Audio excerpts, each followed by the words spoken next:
నూతన సంవత్సరంలో 3వ వారము అడుగుపెట్టాము.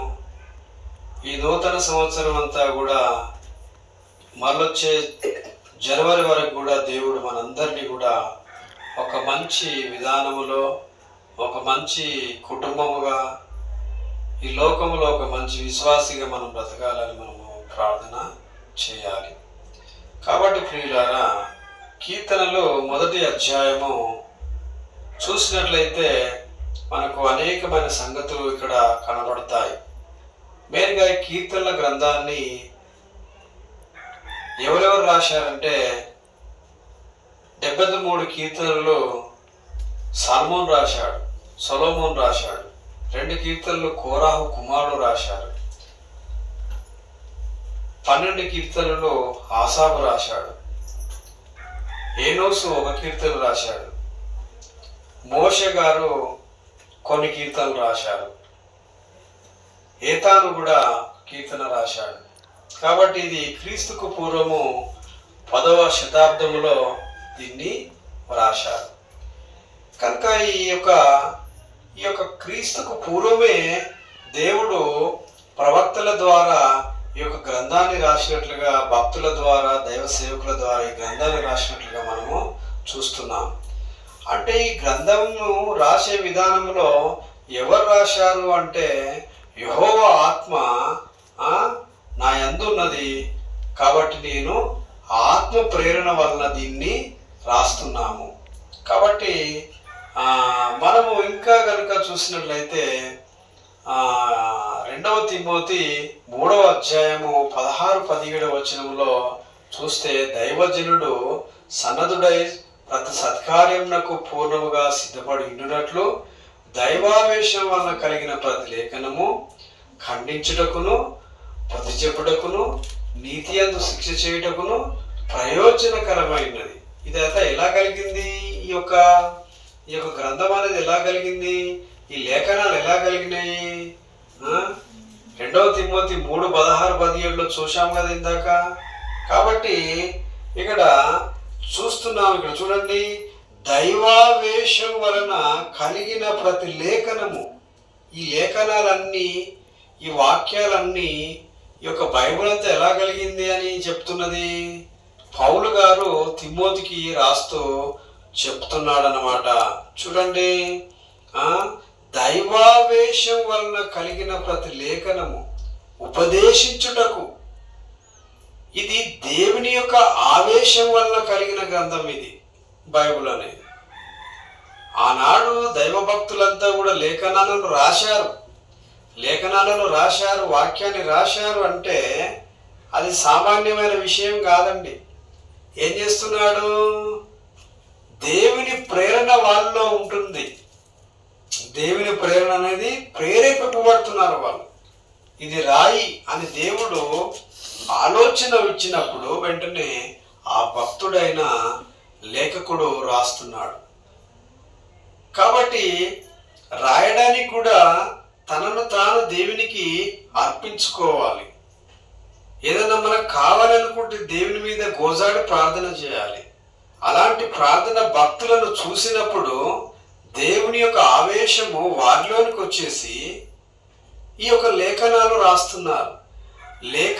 రాయబడ్డ లేఖనాలన్నీ కూడా ఇవి ఏం చేస్తున్నాయంటే మనకు బుద్ధి కలుగుటకు, మనలను మంచి మార్గంలో నిలుపుటకు, మనలను రక్షించుటకు ఇవి దోహద పడుతున్నాయి.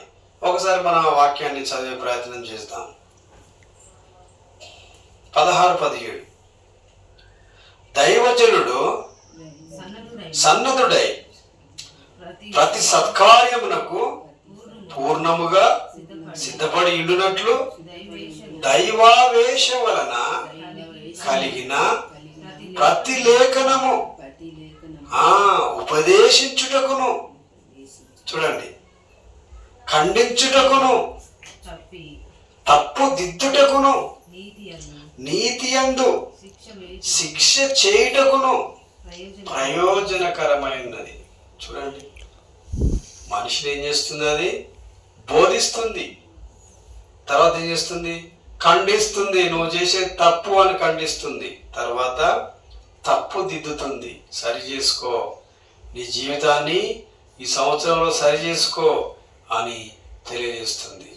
నీతి అందు శిక్షిస్తుంది దేవుని యొక్క వాక్యం. ప్రేమైన దేవుని బిడ్డలారా, కనుకనే లేఖకులంతా కూడా రాసిన విధానం అంతా కూడా ఏంటంటే ఏదో ఈ మనిషి రాశారు బైబిల్ అని అనుకుంటారు, కానీ మనుషులు రాసినప్పటికీ కూడా దేవుని యొక్క ప్రేరణ వలన, ఆత్మావేశం వలన, దేవుని యొక్క ఆవేశం వాటిలో ఉన్నందువలన, పరిశుద్ధాత్మ ప్రేరణ వలన వాళ్ళు రాశారు. ఈ యొక్క బైబిల్ గ్రంథం అంతా కూడా పరిశుద్ధాత్ముడు వారిలో ఉండి నువ్వు ఇది రాయి అంటే రాశారు. అది అండి. కాబట్టి ఈ లేఖనం అనేది మామూలుగా విడిచిపెట్టేది కాదు, ఖండిస్తుంది లేఖనము. ఏంటిది? ఉపదేశిస్తుంది లేఖనము. నీతి యందు శిక్షిస్తుంది, అలాగే తప్పుదిద్దుతుంది లేఖనం, దేని యొక్క వాక్యం. కనుక ప్రియులారా, ఈ యొక్క సంవత్సరానికి వచ్చినప్పుడు మనము చూడండి, blessed is the man who walk not in a council of the wicked. Council of the wicked. చూడండి, దుష్టుల ఆలోచన చొప్పున నడవక, పాపుల మార్గాలు నిలవక, అపహాస్యకులు కూర్చుంటు చోట కూర్చుండక, యెహోవా ధర్మశాస్త్రమందు ఆనందించుచు దివారాత్రములు దాన్ని ధ్యానించువాడు ధన్యుడు. కాబట్టి మనము దేవుని యొక్క వాక్యాన్ని పఠిస్తున్నాము, పరిశీలిస్తున్నాము, చదువుతున్నాము, చూస్తున్నాము, వింటున్నాము అంటే మనం అంతా ఎవరమాట? ధన్యులము అండి. కాబట్టి ధన్యులు చాలా సంతోషించబడేవారు. ధన్యులు అనగానే ఎవరట? సంతోషం కలిగిన వారు. ధన్యులనగా సమృద్ధిగా ఉన్నవారు. ధన్యులనగా అన్నిటినీ ఏలినవారు. ధన్యులనగా అన్నిటినీ అనుభవించిన వారు. చూడండి, ధన్యుడు అనగానే మామూలు విషయం కాదు. అదొక గొప్ప భాగ్యము, ధన్యత అనేది. కనుకనే కీర్తనకారుడు చెప్పే విషయాలు దుష్టుల ఆలోచన చొప్పున నడవద్దండి. Blessed is the man who walk not in council of the wicked. దుష్టుల ఆలోచన చొప్పున నడవద్దండి. తర్వాత ఏంటి? పాపుల మార్గాన నిలవద్దండి. పాపుల మార్గాన నిలవకూడదు. దుష్టుడు ఈరోజు ఎందుకే నువ్వు చర్చికి పోతావు అని అన్నదనుకోండి, దుష్టులు వారు చెప్పే మాటలు ఎందు మీరు ఏంటి నడవకూడదు. వారు చెప్పే మాటలు ఎందు నువ్వు నిలవకూడదు. పాపులు, కుడికి రాని వారంతా కూడా పాపులు. చూడండి, ఈరోజు ఎవరైనా రాని వారు ఉన్నట్లయితే వాళ్ళు ఎవరట? ఏంటిదమ్మా?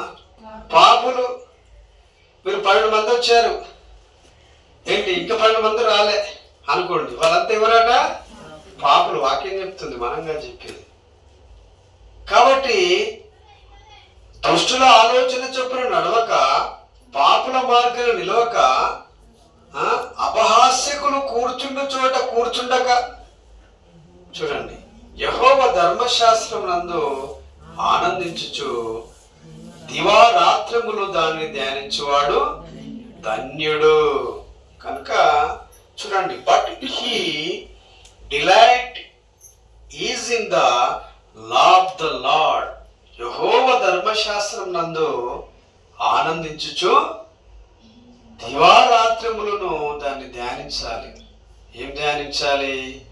వాక్యాన్ని ధ్యానించాలి. వాక్యం ఎవరు మరి? ధ్యానించడం ఎవరు? ఏంటి? సత్యమందు వారిని ప్రతిష్ఠ చేయము, నీ వాక్యమే సత్యము. సత్యం అనే వాక్యమును నువ్వు నీ మదిలో పెట్టుకోవాలి, నీ మనసులో పెట్టుకోవాలి, నీ గదిలో పెట్టుకోవాలి, నీ ఇంట్లో పెట్టుకోవాలి, నీ ఒంటిలో కూడా పెట్టుకోవాలి. ప్రియమైన దేవుని బిడ్డలారా, సత్యవాక్యం అనేది ఎవరై ఉన్నారు? ప్రభువైన యేసుక్రీస్తు అయి ఉన్నాడు. యేసు నేనే మార్గమును, నేనే సత్యమును, నేనే జీవమును అని అంటాడు. I am the true, I am the life, I am the way అంటాడు. నేనే సత్యమును జీవమును మార్గమునై ఉన్నాను అని యేసుక్రీస్తు చెప్పాడు. ఆ వాక్యమును ధ్యానించాలి.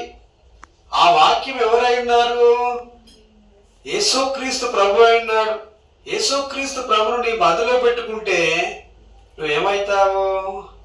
ధనిరాలు అవుతావు. నువ్వేమవుతావు? ధనుడు అవుతావు. నీ కుటుంబం అంతా కూడా అలరాడుతుంటది దేవుని యొక్క భక్తిలో, దేవుని యొక్క ముక్తిలో, దేవుని యొక్క శక్తిలో.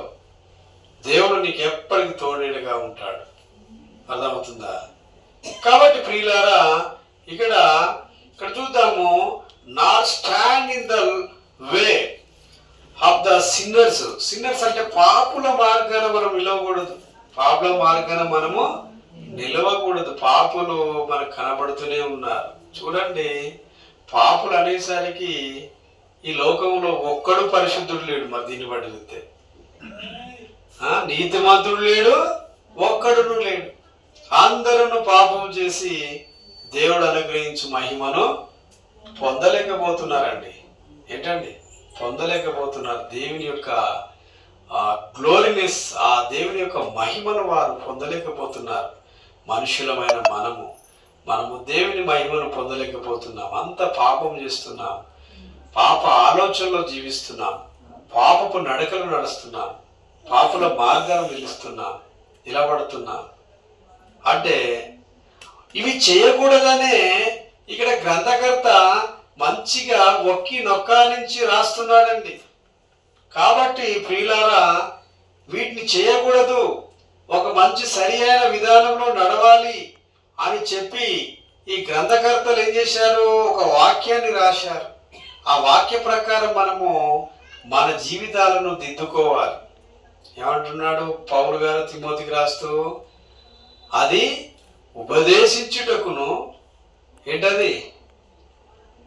తప్పుదిద్దుటకును, నీతి యందు శిక్ష చేయుటకును దేవుని యొక్క వాక్యము ప్రయోజనకరమైనది ప్రియులారా. కాబట్టి యెహోవా ధర్మశాస్త్రమునందు ఆనందించుచు దివారాత్రములు దాన్ని ధ్యానించువాడు ధన్యుడు. కనుకనే చూడండి, ఎవరైతే ఇది ధ్యానిస్తారో, ఎవరైతే దీన్ని అవలంబిస్తారో, అనుసరిస్తారో, శిరస వహిస్తారో, నడుస్తారో, నిలబడతారో వాక్యములో, వారు ధన్యులు అండి. వారు ధన్యులు. మనకు ఒకసారి కొరింథీయులకు రాసిన పత్రిక 15వ అధ్యాయం, మొదటి కొరింథీయులకు